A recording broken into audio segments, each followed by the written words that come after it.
Welcome to my week 9 video, and the first question was, how are learning disabilities and intellectual disabilities different when it comes to diagnosing and characteristics you're looking for?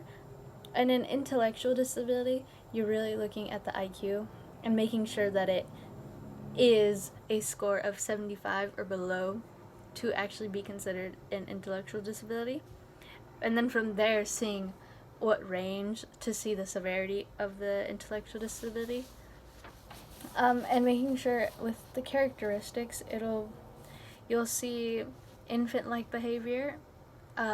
Depending on the severity, it might last longer for a longer or a lifetime, and these children will fail to meet markers that are like based on their age and age range and grade level. And with a learning disability, they look at not only IQ but also achievement discrepancy. Since for learning disabilities, it's much more specific, like reading, math, and writing learning disabilities. So they have the capacity to learn since they have an above average or average IQ, but they have a lower achievement discrepancy. So it might be harder for them to learn, but they are able to learn. And with the second question, it's students do have physical attributes in intellectual disabilities. What are some ways that you can promote inclusion and acceptance for students with ID in your classroom? And I thought really having zero tolerance for bullying of them of any sorts, since they really are just students. But even though students do bully other students, even though they might not look different, but really making sure that you have zero tolerance for it when it comes to any student.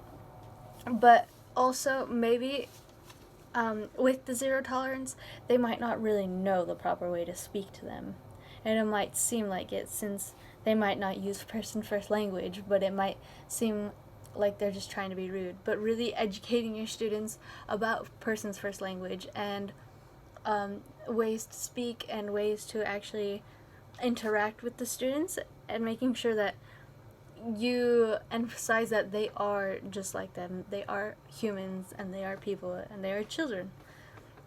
And making sure that you really are the advocate for it.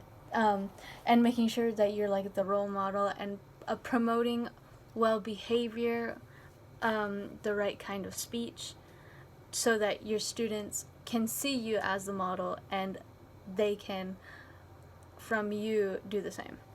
And with the response to the videos, I really liked Bo's video because it really does make a difference when you actually have background knowledge with students with people with disabilities, to actually know, because most people who probably don't interact with people with disabilities, they really might think that these people are hopeless and burdens on their family. But once you interact with them and you see that they can work and they can be independent on their own, it's really an eye-opener, and it's really a fundamental thing you need to actually realize that these people are human and they can do things on their own. Thank you.